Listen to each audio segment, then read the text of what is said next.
Good morning friends, welcome back to my channel ARS blog আর ফ্যামিলিতে তোমাদের সবাইকে স্বাগত। শুরু করছি নতুন একটা দিন, নতুন একটা ব্লগ।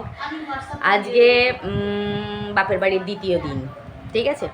তো সকালবেলা উঠেছি, উঠে একটু লেট করে ঘুম থেকে উঠেছি 9:30টার সময়। বাপের বাড়ি থাকলে যা হয় আর কি, একটু লেট করে ঘুম থেকে উঠেছি, চাটা খেলাম। খাওয়ার পর বৌদি আজকে চিংড়ি মাছ নিয়েছে, বৌদি আজকে চিংড়ি মাছ রান্না করবে, তো আমি চিংড়ি মাছটা বাছতে বসলাম। আমি বৌদিকে বললাম দাও আমি বেছে দিই, কাজকর্ম তো কিছু নেই, বৌদি না করছে, আমি তাই বললাম না দাও আমি বেছে দিচ্ছি। আর আমার ছোটদাকে তোমরা দেখতে পাচ্ছ না, ছোটদা আসলে সরকারি চাকরি করে, তো রেলে সার্ভিস করে। ও সকাল 7:20 বেরিয়ে যায়, আর ও বাড়ি ফিরতে ফিরতে সন্ধ্যে 7:30 8টা বেজে যায়। এই জন্য আমার দাদাকে, ছোটদাকে তোমরা দেখতে পাচ্ছ না, বড়দাকেই দেখতে পাচ্ছ। তো কালকে আমি দাদাকে বললাম, দাদা আমি এখানে আসলাম, একবারও তোকে দেখলাম না, দেখালাম না। তো দাদা বলছে এক সেকেন্ড, এই যে তোমাদের অর্পিতা আমাদের জবা এখন চিংড়ি মাছ ছাড়াচ্ছে। ওর দাদাকে কালকে বলেছে চিংড়ি মাছ খাবো, ও চিংড়ি মাছটা খেতে খুব ভালোবাসে। তো এই যে দেখো আমার বৌদি যা রান্না করবে না চিংড়ি মাছটা, তোমাদের আজকে শেয়ার করবো, দেখবে খালি। দারুণ রান্না করে, অসাধারণ রান্না করে চিংড়ি মাছ। তোমাদেরকে শেয়ার করবো আজকে রান্নার রেসিপিটা। এই দেখো চিংড়ি মাছটা আমি ছাড়াচ্ছি, ঠিক আছে। চা আমাদের খাওয়া হয়ে গেছে। আর ছোটদাকে তোমরা দেখতে পাচ্ছ না, আমি একটাই কথা বললাম, দাদা সকালবেলা অফিসে বেরিয়ে যায়, আস্তে আস্তে লেট হয়ে, দাদার তো আসতে সন্ধে হয়ে যায়। দাদাকে আমি বলছি বড় বৌদির বাড়ি থাকি, যখন আসে তখন দেখাবে, যখন আমি আসি তখন তোমাদেরকে দেখাই দাদাকে। না তোর দাদা যখন অফিস থেকে আসে তখন দেখাবি, সেটাও হয়। হ্যাঁ, যে দাদা অফিস থেকে ঢুকছে তোমাদের দেখাবো, সেটাও হয় না। বড় বৌদির বাড়িতে যেহেতু থাকি, আজকেও যেতে হবে বড় বৌদির বাড়িতে। আচ্ছা চলে আসবো, আজকে চলে আসবো, কি করব কে জানে। হ্যাঁ যাই না, একটু তাড়াতাড়ি খাওয়া দাওয়া করে ইচ্ছা আছে চলে এসে বাড়িতে এসে ঘুমাবো, রেস্ট নেবো। তারপর যদি বিকেলে ইচ্ছা হয় কোথাও যাওয়ার যাবো, কেন ওখানে থাকলে না বড়টা বারবার করে বেরোতে চাইছে। তো এবার সমস্যা কি বলতো, আমার দাদার শরীরটা খুব একটা ভালো না। মানে আজকে দেখছি, দুদিন ধরে দেখছি দাদার কথাটা না জড়িয়ে যাচ্ছে। ও হয়তো বুঝতে পারছে না দাদা, কিন্তু আমাদের মনে হচ্ছে শুনে দাদাদের কথাটা না একটু জড়িয়ে যাচ্ছে। আর ওর এখন খুব ঘোরা নেশা হয়েছে, আর বৌদি তো ভয় পায়। ঠিক আছে, এবার ফ্রন্ট ক্যামেরা অন করে তোকে দেখা একটু। বন্ধুরা প্রথমে এখন কিন্তু চিংড়ি মাছটাকে নুন হলুদ মাখিয়ে ভাজা হচ্ছে। এবার স্টেপ বাই স্টেপ দেখাবো তোমাদের কীভাবে এই চিংড়ি মাছটা রান্না হবে। আর কড়াইটা দেখে কেউ কমেন্ট করো না, কারণ এটা কিন্তু আমার মায়ের সময়কার কড়াই। আমার বৌদির কিন্তু এর থেকে অনেক ভালো ভালো কড়াই আছে, বৌদি ইউজ করে না, কেননা মায়ের স্মৃতি বৌদি এখনও ফেলেনি। ঠিক আছে, এই জন্য কড়াই দেখে নো কমেন্টস, ওকে। এখানে মিক্সিতে পেস্ট হচ্ছে, মিক্সিতে পেস্ট করা হয়েছে পোস্ত আর কি কাজু কিশমিশ, কাজু কিশমিশ, নুন হলুদ কাঁচা লঙ্কা রয়েছে, আর লঙ্কার গুঁড়ো একটু দেওয়া হলো। না এটা কাশ্মীরি, ওই কাশ্মীরি লঙ্কার গুঁড়ো কালারের জন্যে, ঠিক আছে।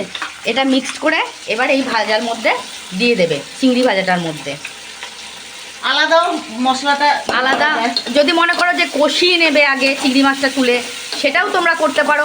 আর যদি মনে করো না চিংড়ি মাছের মধ্যেই দেবে, সেটাও তোমরা করতে পারো। এটা কিন্তু একদম আলাদা রান্না, নতুন রান্না, একটু বৌদি শর্টকাটে করে, কিন্তু খেতে সেই টেস্ট। তোমরা করে খেয়ে দেখো, সেই টেস্ট লাগবে। এমন কিছু না চটদলদি রান্না হয়ে যাবে, কোনো ঝামেলাই নেই। নারকেলের দুধ ফুট দিই না, ওটা দিলে আবার গ্যাস। হ্যাঁ, আমার বাড়িতে আবার গ্যাসের প্রবলেম সবারই। নারকেলের দুধ দিলে দিতে পারো, যদি তোমাদের ইচ্ছা থাকে, অপশনাল আছে, যদি দিতে পারো দিতে চাও, কিন্তু আমাদের বাড়িতে দেওয়া হয় না। ঠিক আছে, এটা দিয়ে কষিয়ে যখন ফাইনাল লুকটা দেখাবো তোমাদের, অসাধারণ খেতে। ভিডিও আছে, সেই তুই হাতে ইয়ে করছিস। হ্যাঁ আমার কাছে আছে, একটু হাতটা সরাও, দেখো কত সুন্দর গ্রেভিটা হয়েছে, জাস্ট অসাম, দারুণ লাগছে দেখতে। এটাকে কিন্তু এখন পুরো কষানোর ওপরেই চলবে, ঠিক আছে। আর জল একদম কম দেবে বৌদি, আর দেবেই না, কষাতে নেই, আর পোস্ত বেশি কষাতে নেই, এটা তোমরা জানো। তো তাই জন্যে এটা এখন এই কষানোর ওপরেই কিন্তু রান্নাটা হবে। তারপরে ফাইনাল লুকটা যখন আসবে তোমাদের দেখাবো, জাস্ট ওয়েট অ্যান্ড ওয়াচ, ওকে। দেখো বন্ধুরা, এটা হচ্ছে ফাইনাল লুক চিংড়ি মাছের। আমার একটা রেসিপি, এটা বৌদির রেসিপির নাম নেই কোনো, এটা তোমরা নাম দিয়ে দিও, ঠিক আছে। আর এর মধ্যে কিন্তু একটু মিষ্টি দেবে হালকা, নাহলে কিন্তু টেস্ট আসবে না, ঠিক আছে। অসাধারণ লাগছে। আর নামাবার সময় কিন্তু একটু কাঁচা তেল দিয়ে দেবে, দারুণ অসাধারণ। এটা যখন প্লেটে সার্ভ করা হবে তখন তোমরা দেখো, মানে তোমরা একবার করে খেয়ে দেখো, সারা জীবন মুখে লেগে থাকবে, ঠিক আছে। এই যে ওরে গরমে ঘেমে গেছে। ঠিক আছে, কি অসাধারণ লাগছে দেখেছো কালারটা। ঠিক আছে চলো দেখতে থাকো।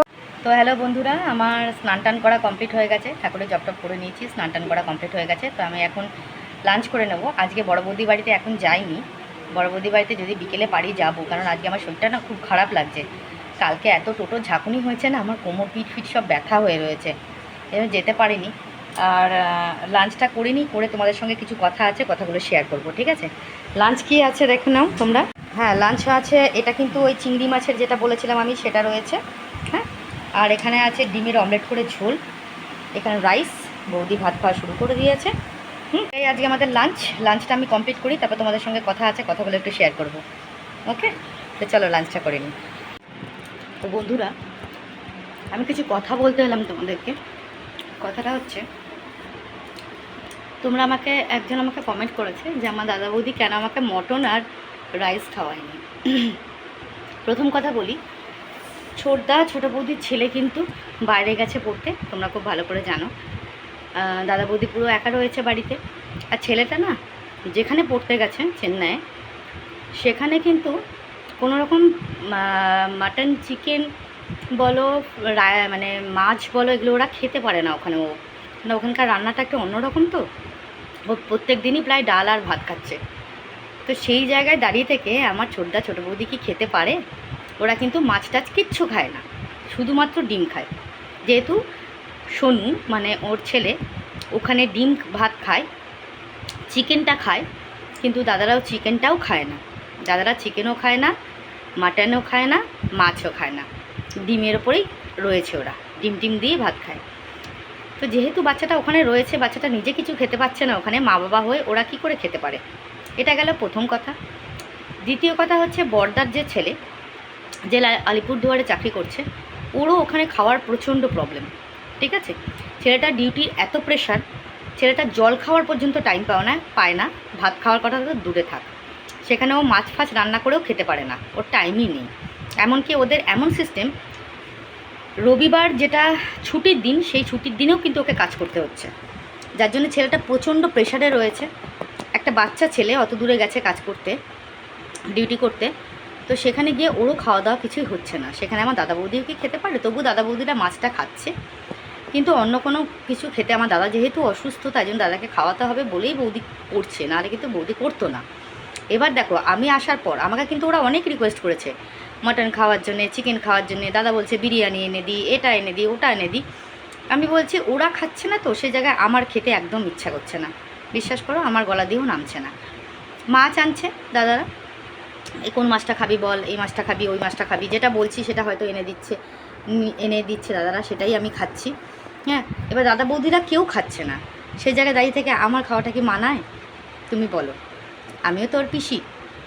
এবার এখানে এসে ওরা খাচ্ছে না, সেটা ওই জন্য আমিও খেতে পাচ্ছি না, বা আমারও খেতে ইচ্ছা করছে না। পারছি না বলাটা ভুল হবে, আমার ইচ্ছে করছে না। ঠিক আছে, যার জন্য আমিও খাচ্ছি না। তো এই জন্য এমন কোনো কমেন্ট করো না যেটা মনে কষ্ট লাগে। ঠিক আছে, আমার দাদা বৌদি কিন্তু মানে এমন অভাব আসেনি যে আমাকে খাওয়াতে পারবে না। ওকে, আমি যদি এখানে সারা জীবন থেকে যাই, আমার বাড়িঘর ছেড়ে, আমার শ্বশুর বাড়ি ছেড়ে, আমার হাজব্যান্ড সন্তান ছেড়ে যদি আমি রাগের মাথায় চলে এসে এখানে থেকে যাই সারা জীবন, সেটাও আমার দাদারা আমাকে সারা জীবন রাখার ক্ষমতা আমার দাদাদের আছে। সেই জায়গা থেকে দাঁড়িয়ে থেকে এমন কোনো কমেন্ট করো না যেটা শুনতে খারাপ লাগে। ওকে, আর একটা কথা, আরেকজন আমাকে কমেন্ট করেছে যে আমার পোশাক পরা ভালো না। আমি জানতে চাইছি যে আমি কী এরকম পোশাক পরেছি। ঠিক আছে, আমি এই রকমই পোশাক পরি। ঠিক আছে, তোমরা তো কিছুই দেখোনি, আমি তো জিন্স টি শার্ট সব পরি। তো সেগুলো পরেও তো ক্যামেরার সামনে আসবে, তখন তোমরা কি বলবে? কারো পোশাক আশাক নিয়ে বিচার করতে এসো না, যার যেটা চয়েস সে সেটাই পরবে। আমি এমন কোনো খারাপ পোশাক পরি না যাতে বাজে লাগে দেখতে। ঠিক আছে, আমি এমন কোনো খারাপ পোশাক পরি না, আর যেটা আমার ভালো লাগে আমি সেই পোশাকে পরি। যেটা আমার হাজব্যান্ডের তাতে কোনো প্রবলেম নেই, বা আমার ছেলের কোনো প্রবলেম নেই, সেখানে তোমরা কেন বলছো আমি বুঝতে পারছি না। যাই হোক, আমার যেটা পছন্দ আমি সেটাই পরবো, কারণ আমি জিন্স ফিন্স সব পরি। ওটা পরেও পরবর্তীকালে তোমাদের সামনে আসতে পারি, কারণ আমি বাইরে কোথাও বেড়াতে গেলে অবশ্যই জিন্স পরি। ঠিক আছে, তো সেটা নিয়েও কোনো কমেন্ট করো না আশা করছি। তো যাই হোক, তোমাদের কমেন্ট খুবই ভালো আসছে, প্রত্যেকে কমেন্ট করছো, আমি রিপ্লাই দিতে পারছি না। বারবার বললাম যে আমি এখন এই কটা দিন রিপ্লাই দিতে পারবো না কমেন্টে। আমি হয়তো কমেন্টের রিপ্লাই কমেন্ট বক্সেও দিতে পারছি না, বা আমি সামনেও তোমাদের যেটা আমি কমেন্ট রিপ্লাই দিই ভিডিওর মধ্যে সেটাও দিতে পারছি না। বাড়ি যাই অবশ্যই তোমাদের কমেন্টে রিপ্লাই দেবো। পুরনো কমেন্টগুলো হয়তো রিপ্লাই দিতে পারবো না, ওটা আমি ইনবক্সে দিয়ে দেবো, কমেন্টের রিপ্লাইগুলো মানে কমেন্ট বক্সে দিয়ে দেবো। কিন্তু তারপরে যে রিপ্লাইগুলো আসবে, ভিডিওর যে কমেন্টগুলো আসবে অবশ্যই আমি পড়বো। এখন আমি আগেই বলে দিয়েছি যে এখন কিন্তু কটা দিন আমি পড়তে পারবো না কমেন্ট, ঠিক আছে? তার জন্য তোমরা কিছু মনে করো না প্লিজ, সরি, তার জন্য অনেক ক্ষমা চাইছি তোমাদের কাছ থেকে আমি। তো যাই হোক, এমনিতেই বাড়িতে এখানে এসেও আমার মানসিক একটু টেনশানে আমি ভুগছি। কী টেনশান, কিসের জন্য টেনশান তোমাদের আমি বলবো। হয়তো ঘুরছি ফিরছি সবই করছি, কিন্তু তবু মাথার মধ্যে একটা টেনশান কাজ করছে আমার সবসময়, মানসিক টেনশান। সেই টেনশান তোমরা বুঝতে পারবে না। যাই হোক, সেটা পরবর্তীকালে আমি বলবো তোমাদের কিসের টেনশান। আর এখানেও একটুখানি ছোটদা ছেলেটার একটু জ্বর এসছে, শরীরটা ভালো নেই, ও বাইরে রয়েছে, সেটাও একটা টেনশন আছে। বড়দার ছেলেটার ওখানে কাজবাজের এত প্রেশার পড়েছে, দাদা ছেলেটা ঠিক মতন খাওয়া দাওয়া করতে পারছে না, সেটা নিয়ে দাদা বৌদিরাও টেনশনে রয়েছে। তো সেক্ষেত্রে আমারও একটা মানসিক টেনশন থাকছে এখানে এসে। আমারও খারাপ লাগছে যে বাচ্চাগুলোর এত দূরে রয়েছে, ঠিক মতন খাওয়া, তার মধ্যে বড়দার বড় ছেলে ছোটো ছেলে দুজনেই ওখানে রয়েছে, যার জন্য ঠিক মতন খাওয়া দাওয়া করতে পারছে না ওরা। খারাপও লাগছে, এত খারাপ লাগছে যে কি বলবো তোমাদের, বলে বোঝাবার মতো না। ছোটদার ছেলেটাও তাই। সেই জন্য আমারও মন মেজাজটা ভালো নেই। তার মধ্যে আমার ছেলেটাকে নিয়েও আমার একটা টেনশনে আছে। আমি তোমাদের সবই বলবো ভিডিওর পরবর্তী ভিডিওতে সব কিছু জানাবো। তো এটাই হচ্ছে কথা, আমারও মন মেজাজ খুব একটা ভালো নেই, তবুও ঘুরছি বেড়াচ্ছি, মানে কি বেড়াতে হয়, বেরোচ্ছি, বৌদি বলছে চল একটু ঘুরে আসি, ওদেরও মন মেজাজটা একটু ভালো লাগবে, এই জন্যই যাচ্ছি, আমরা বেরোচ্ছি ঘুরছি। আমি জোর করে ওদেরকে বলছি চলো এদিক ওদিক যাই, তো এই জন্যেই ওরা যাচ্ছে এবং আমরাও যাচ্ছি, নিয়ে যাচ্ছে আমাদেরকে। তো এটাই আমাকে নিয়ে যাচ্ছে, তো এটাই হচ্ছে কথা। তো এটা বলার জন্যই তোমাদের কাছে আরও বেশি আমি সামনে আসলাম যে এমন কোনো কমেন্ট করো না যেগুলো আমার দাদা বৌদিরও দেখতে খারাপ লাগে, ঠিক আছে? তো যাই হোক, আর যেটা বললাম পোশাক আশাকের কথা, আমি এমন কোনো পোশাক পরি না যাতে অড লাগে। এবার আমি জানি না আপনাদের কোন দিক দিয়ে থেকে অড লাগছে, এবার আপনাদের অড লাগলে আমার কিছু করার নেই, ঠিক আছে? আমি যেটাতে কমফর্টেবল আমি সেটাই পরবো, হ্যাঁ, যে এটাতে আমার হাজব্যান্ডের কোনো আপত্তি নেই। যাই হোক, তো এখন এইটুকুই থাক, এখন খাওয়া দাওয়া হয়ে গেছে, একটু রেস্ট নেব, তারপরে আবার সন্ধ্যেবেলা তোমাদের সামনে আসব। তো এখনকার মতন বিদায় নিলাম, আবার ইভিনিংয়ে দেখা হচ্ছে, ওয়েট করো, ওকে? চলো একটু রেস্ট নিয়ে নিই। দেখতে পাচ্ছ বন্ধুরা, আমরা আবার আজকে ঘুরতে বেরিয়েছি। বেশি দূরে যাব না, কাছাকাছি যাব, বেশি দূর যাব না, কাছাকাছি যাব, ঘুরে আসি। দেখো যাচ্ছে অন্নপূর্ণাদি, আমার বৌদি, আমরা যে একটু ত্রিবেণী যাচ্ছি। চলো কোথায় যাচ্ছি তোমাদেরকে দেখাবো। আমরা সব ঘুমিয়ে টুমিয়ে একদম উঠলাম, তারপরে আমরা আবার বেরিয়েছি, ঠিক আছে? চলো দেখতে থাকো ব্লগটা।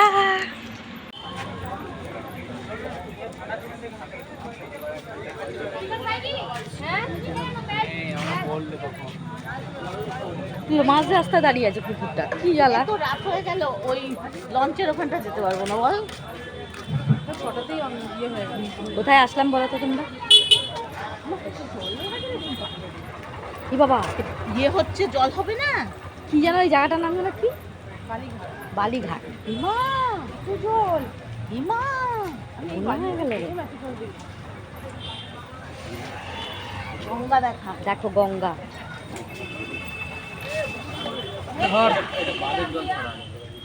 হ্যাঁ হ্যাঁ বাবা কি অবস্থা। দেখো এটা বালিঘাটের গঙ্গা, দেখেছো গঙ্গা? ওই দেখো মা গঙ্গার মূর্তি, এদিক দিয়ে দেখো মা গঙ্গার মূর্তি, দেখতে পাচ্ছ? দেখো কত সুন্দর লাগছে গঙ্গা দেখতে।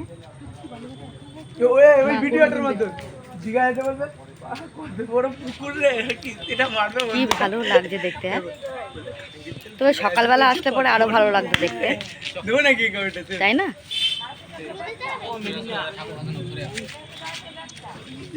দেখো কতটা জল এসেছে, এত অবধি জল এসছে।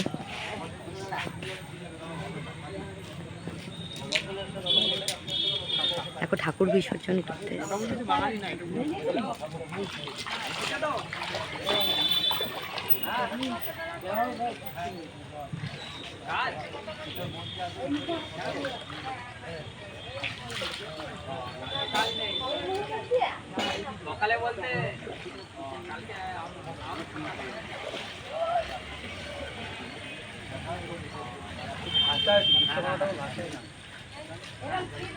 এ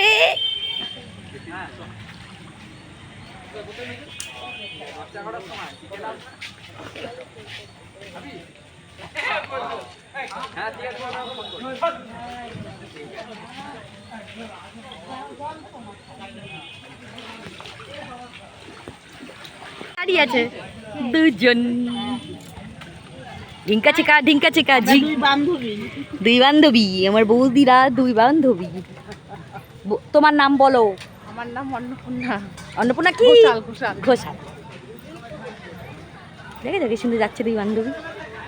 আমার কপালে বান্ধবী জোটে না রানাঘাটে, ছি লজ্জা থাকা দরকার। অনেক দিনে পুরনো বান্ধবী, আজ থেকে 20-22 বছর। আসলে অ্যাকচুয়ালি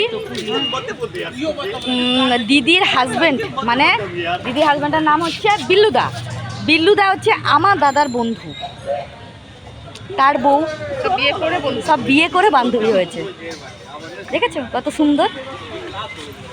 আমার কপালে সেটাও নাই, রানাঘাটে কোনো বান্ধবীই নাই। লজ্জা থাকা দরকার। ওই একটাই বোন আছে, পিলি রানী। আর আমার যে বান্ধবীরা আছে সব এখানেই আছে ত্রিবেণীতে, কোনোদিন দেখানি তোমাদেরকে। এসে বেশি দিন থাকতে পারি না, যেটুকু দিন থাকি সেটুকু ওদের বাড়িতে গিয়ে ওঠা হয় না। চলো দেখতে থাকো, এখন খাওয়া দাওয়া হবে। স্ট্রিট ফুড দেখেছো? ত্রিবেণী শহরটা কত সুন্দর। কি গরম রে।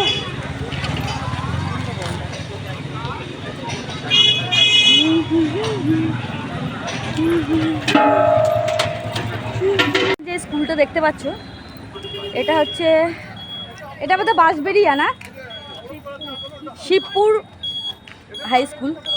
এখানে কিন্তু আমার মাধ্যমিকের সিট পড়েছিল, যেখানে এসে আমি মাধ্যমিক পরীক্ষা দিয়ে গেছি। দেখতে পাচ্ছ তো, এখানে মাধ্যমিকের সিট পড়েছিল শিবপুরে স্কুল। দেখতে পাচ্ছ তো? তাহলে ভাবো নিজের বাড়ির এলাকায় আসলে কত পুরনো স্মৃতি চলে আসে মনের মধ্যে। এখানে এসে আমাদের বাস ছিল, স্কুল থেকে বাস দিয়েছিল, বাসে করে আসতাম, এখানে এসে পরীক্ষা দিয়ে গেছি মাধ্যমিক। আর এই হচ্ছে রাস্তা, এপাশে কিন্তু গঙ্গা রয়েছে, ওখানে ওদিকটা অন্ধকার দেখতে পাচ্ছ না তোমরা, গঙ্গা রয়েছে, এখানে রাস্তা, সামনে একটা মাঠ রয়েছে। মাঠের মধ্যে ইয়ে হয়, মেলা টেলা সব বসে। শীতকালে একটা মেলা হয়, বিশাল বড় একটা মেলা হয় শীতকালে। কতদিন থাকে মেলাটার মধ্যে কত লোক আসে, মেলাটা কতদিন থাকে, কত লোক আসে মেলায়। আমরা খুব আসতাম আগে, বিয়ের আগেও আসতাম, বিয়ের পরেও প্রচুর এসেছি। এখন আর হয় না আসা, অনেক রকমভাবে। যাই হোক, চলো দেখতে থাকো, মাঠটা তোমাদের দেখাচ্ছি। চলে এসেছি মাঠটার কাছে।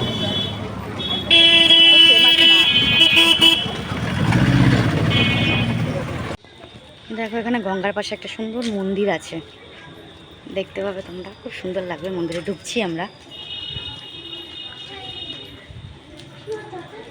অভয়ানন্দ গিরি পরমহংস।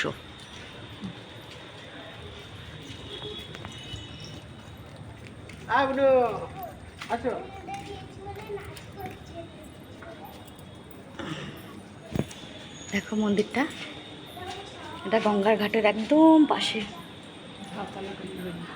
এটা হচ্ছে ঝাউতলা কালী মন্দির। দেখো এখানে ব্রহ্মা, বিষ্ণু, মহেশ্বর, মা কালী তিনজনেই আছে।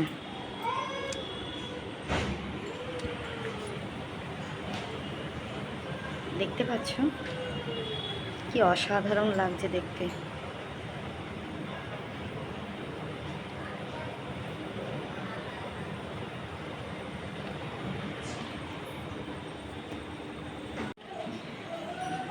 দেখেছো মন্দিরটা কত সুন্দর।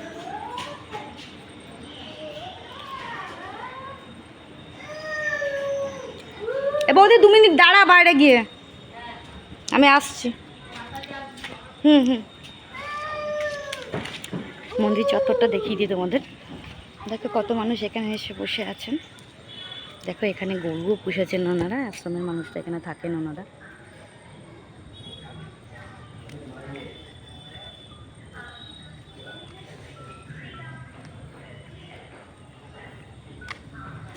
এখানে ভোগ রান্না হয়। ওই দেখো ওখানেও রয়েছে রন্ধনশালা, বুঝতে পারছো? এখানে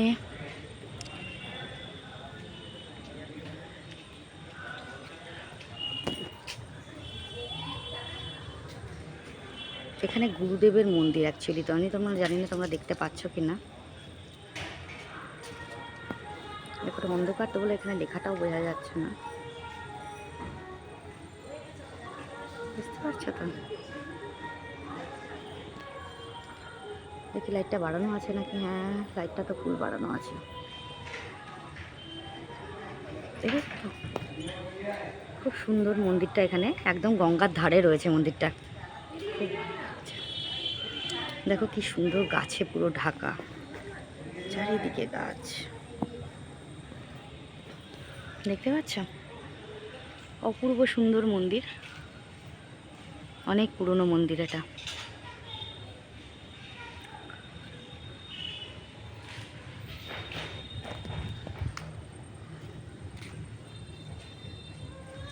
গাছে পুরো ভর্তি, গাছপালায় কত সুন্দর লাগছে।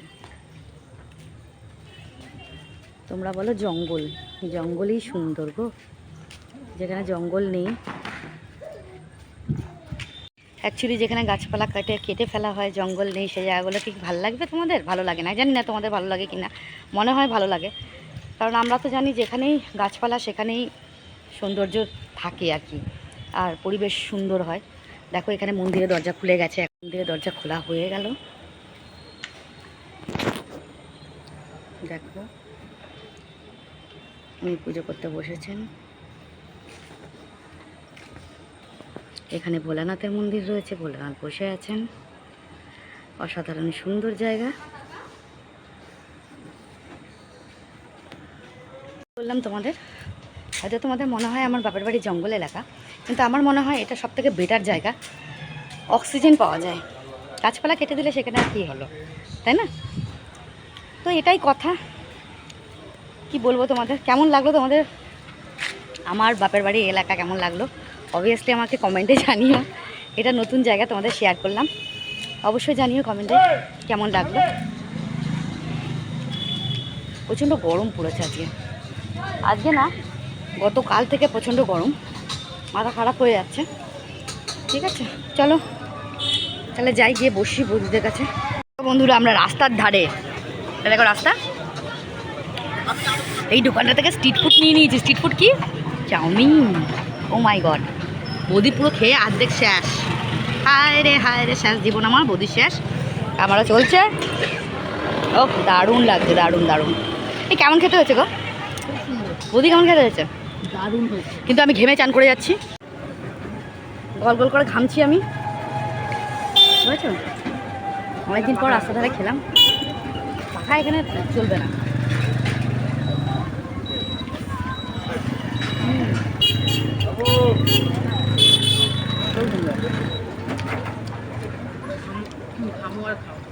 ঘামছি মুচ্ছি খাচ্ছি এই করে যাচ্ছি। চল দেখতে থাকো। সেই বল খেলার মাঠটা যেটা দেখাচ্ছিলাম তোমাদেরকে, দূর থেকে দেখাচ্ছিলাম, এই মাঠটার মধ্যেই কিন্তু মেলা বসে। বুঝেছো? এই মেলাটার মধ্যে যা খুশি হুম, দেখেছো তো, এই মাঠটার মধ্যে হয়।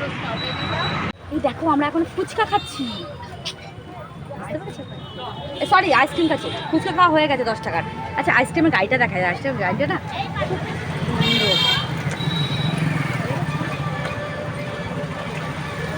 এই দেখো,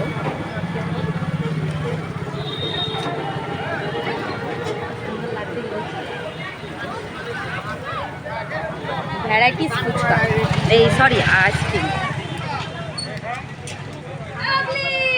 ভ্যারাইটিস আইসক্রিম এখানে। তো আমরা চাউমিন খেয়েছি, আস্তে আস্তে আস্তে আস্তে আইসক্রিম খেয়ে চাউমিন খেয়েছি, 10 টাকার ফুচকা খেলাম, আর এখন আইসক্রিম নিচ্ছি। চাউমিন খাওয়া হয়ে গেছে, বুঝতে পারছো বন্ধুরা। চলো এসে গেছে। তোমার কোনটা আইসক্রিম? আমাদের স্ট্রবেরি। স্ট্রবেরি। চলো চিয়ার্স। চিয়ার্স।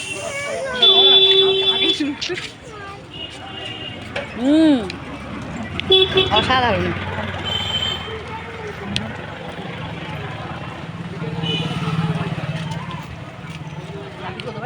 কি শান্তি খেয়ে নি। খুব ঝাল জানো তো চাউমিনটা ছিল। আমার কাছে সব জিনিসই ঝাল লাগে, বাজে, কিন্তু খেতে খুব টেস্টি ছিল। একটু ফুচকাও খেলাম। এবার বাড়ির দিকে রওনা। দাদা চলে আসবে অফিস থেকে। আরে দাদাকে দেখাবো অফিস থেকে আসবে যখন। এই দেখো বন্ধুরা, আমি বুড়ো মা মন্দিরের কথা বলি না, যেটা বুড়িমা তলার মা সব থেকে বেশি জাগ্রত। দেখো মায়ের মূর্তি তৈরি হচ্ছে, দেখেছো? মায়ের মায়ের মূর্তি তৈরি হচ্ছে। এখানে হচ্ছে মায়ের ফটো থাকে, মায়ের ফটোটা এখন সরিয়ে রাখা আছে, কেননা যেহেতু কাঠা পুজো, এই যে পুজো হয়ে গেছে, খুঁটি পুজো, খুঁটি পুজো হয়ে গেছে। বাঁশ দেখতে পাচ্ছ তোমরা। মায়ের মূর্তি এখানে তৈরি হচ্ছে। মা সব থেকে জাগ্রত মা। মায়ের কাছে যখন যে প্রার্থনা করে মন ভরে, সেটা মা পূর্ণ করে। জয় মা, মা গো। দেখছো তো? দেখো কত সুন্দর লাগছে বন্ধুরা, অপূর্ব সুন্দর। এটা বুড়োমাতলার মন্দির চত্বর।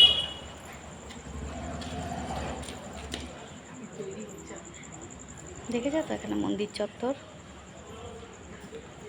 দেখো প্যান্ডেল শুরু হয়ে গেছে মায়ের পুজোর। হ্যাঁ না, এখন তো কাঠামো পুজো হয়ে গেছে না, ওই যে খুঁটি পুজো হয়ে গেছে না, এই জন্য এখন মায়ের ফটোটা নেই। দেখলে কত সুন্দর জায়গা। এই দেখো মন্দির চত্বর। হ্যাঁ ওটা দেখিয়েছি, বড় ফটোটা। একটা বড় ফটো থাকে না এখন, ওটা নেই। দেখেছো মন্দির চত্বর কত সুন্দর।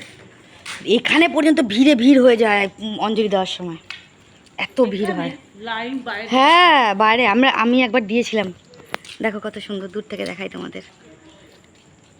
মায়ের কাছে প্রার্থনা করো সকলের মনস্কামনা পূর্ণ হোক। জয় মা। আজকে আমি তোমাদের দাদাকে দেখালাম, আমার দাদাকে। দাদা অফিস থেকে এইমাত্র ঢুকলো, ঠিক আছে? দাদা অফিস থেকে এইমাত্র ঢুকলো। তোমরা দেখো না তো আমার ছোটদাকে, দেখালাম। আর এটা হচ্ছে আমার ছোটদার বন্ধু বিল্লুদা। আসো। হাই বিল্লুদা। তো এই হচ্ছে ব্যাপার, তোমাদেরকে দেখিয়ে দিলাম। দাদা এইমাত্র অফিস থেকে এসছে, একটু রেস্ট নিক, তারপরে কথা হচ্ছে, ঠিক আছে? ও ওটা ওর বর, অন্নপূর্ণাদির বর। দেখেছো? আমি বললাম না?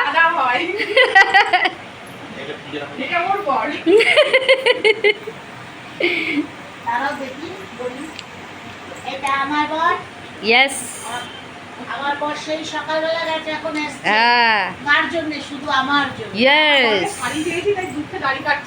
এই মরেছে রে, বলছে দাড়ি কাটতেই দিতে হবে শাড়ি। দাড়িও কাটবো না, শাড়িও দেবো না। আচ্ছা ঠিক আছে, চলো দেখতে থাকো। তো বন্ধুরা, কালকে আমি ইতির সঙ্গে আমার দেখা হয়েছিল। ইতি কিন্তু আজকে আমাদের বাড়িতে এসছে, ইতির বড় ছেলে। তোমার নামটা বলো।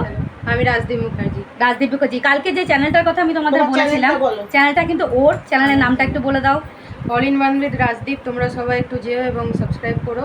হ্যাঁ ঠিক আছে, তাহলে আমি ওর সঙ্গে তোমাদের পরিচয় করে দিলাম। আজকে কিন্তু ইতি আমার বাড়িতে এসছে, মানে আমার ছোটদার বাড়িতে এসছে ওর ছেলেকে নিয়ে। ছেলে খুব ভালো ছেলে।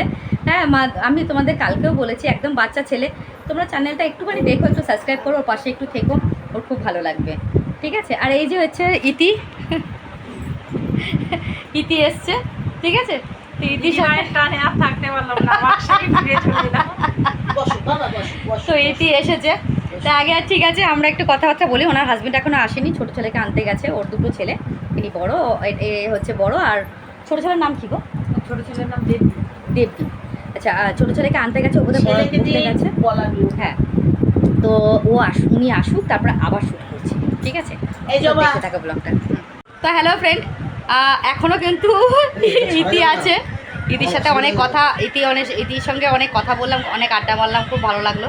ইতির ফ্যামিলি খুব ভালো, মানে ওর দুটো ছেলে আমি কালকে তোমাদের ভুল বলেছিলাম যে ওটা ওর একটা ছেলে, ওর কিন্তু দুটো ছেলে। তোমরা একটু দেখো, ওরা এসছে বসে। এটা বড় ছেলে, দুটো বলবো। আচ্ছা, ওটা হচ্ছে ইতির বড় ছেলে রাজদীপ, তোমাদের সাথে পরিচয় করে দিলাম। ইতির ছোট ছেলে। তোমার নাম কি?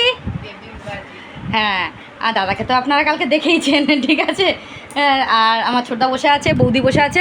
তো আমি একটা জিনিস তো কথা তোমাদের শেয়ার করবো। দাদা কিন্তু খুব সুন্দর, দু লাইন। দাদা কিন্তু খুব সুন্দর একটা মানে কী বলবো, মিমিক্রি করতে পারেন। তো আমি জাস্ট একটুখানি তোমাদের কাছে রাখবো, বেশি রিকোয়েস্ট করবে না কোনোদিন আমার কাছে, বলো না আর দ্বিতীয়বার রিকোয়েস্ট করার জন্য। একটুখানি আমি তোমাদের কাছে রাখবো, একটু দেখবে, দেখে তোমরা কমেন্টে জানাবে কেমন লাগলো, ঠিক আছে। জাস্ট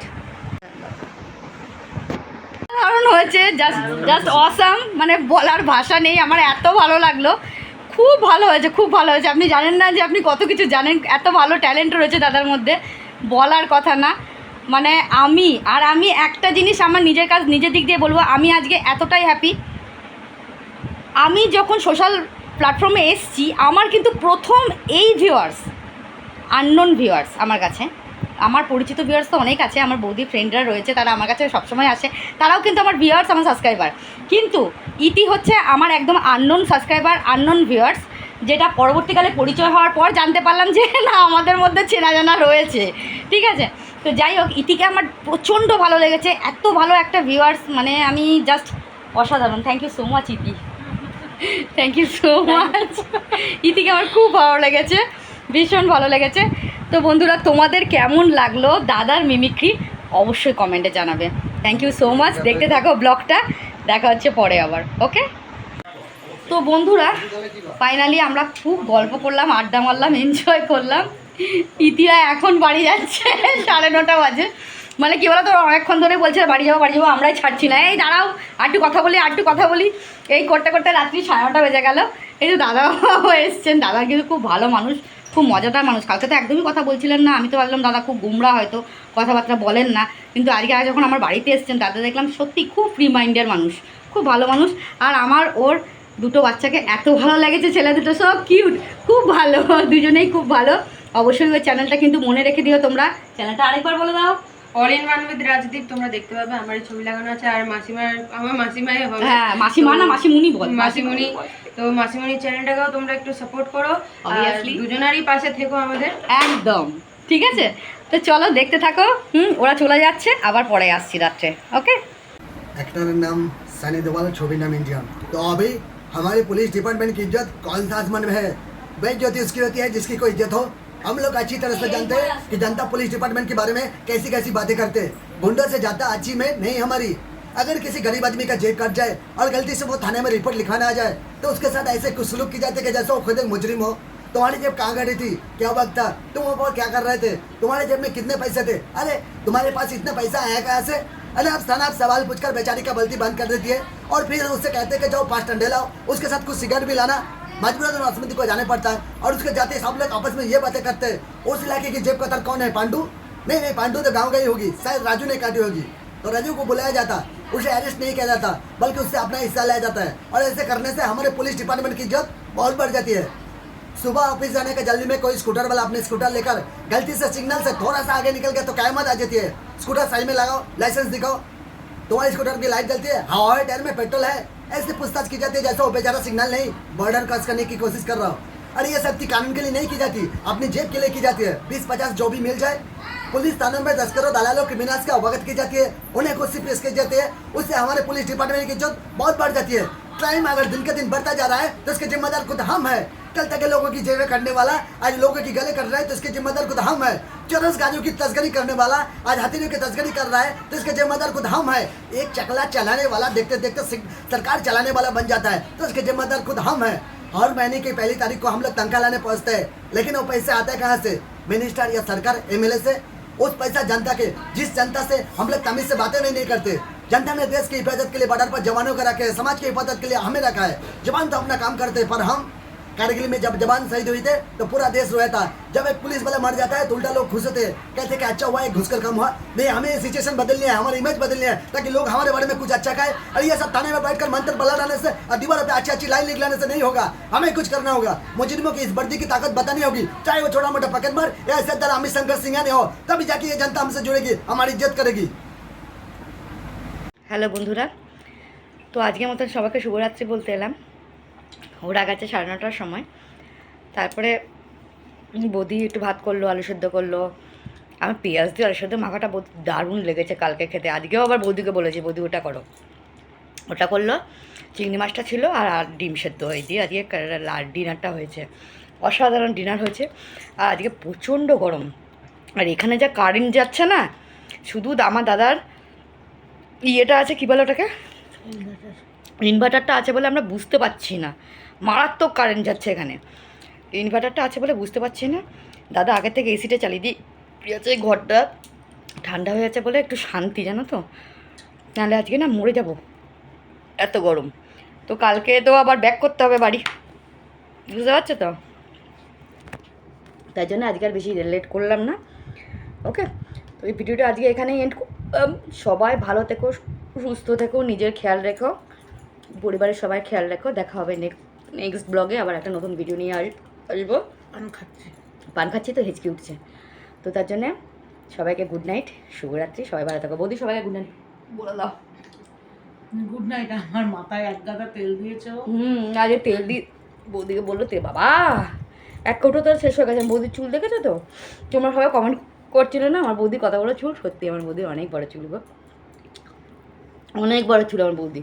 এক এক সময় রাগ হয়ে যায়, বলে কেটে ফেলবো রে, ভালো লাগছে না, মেনটেন করতে পারছি না। সত্যি মেনটেন করা একটু কষ্ট। জল দিয়ে স্নান করলাম, পুরো মাথা ভিজিয়ে স্নান করেছে, জানো তো, প্রচণ্ড গরম গো, পারছে না আমার। পুরো স্নান করে এখন বসেছি এসিতে, দুজনে মিলে এসিতে বসে আছি দুজনে মিলে। দাদা এখনই আসবে, লাইটটা টক করে নিভিয়ে দেবে। এই জন্য তার আগে তোমাদেরকে সবাইকে গুড নাইট বলে দিলাম। টাটা, সবাই ভালো থেকো, দেখা হচ্ছে নেক্সট ব্লগে। ওকে, আর একদম রাগ করবে না কমেন্টে রিপ্লাই দিতে পারছি না বলে। বাড়ি যাই, ধীরে সুস্থে কমেন্টে রিপ্লাই দেবো, ঠিক আছে? এখন একটু জল খাই, হেঁচকে উঠছে। ওকে, তো আজকের মতো টাটা, শুভরাত্রি।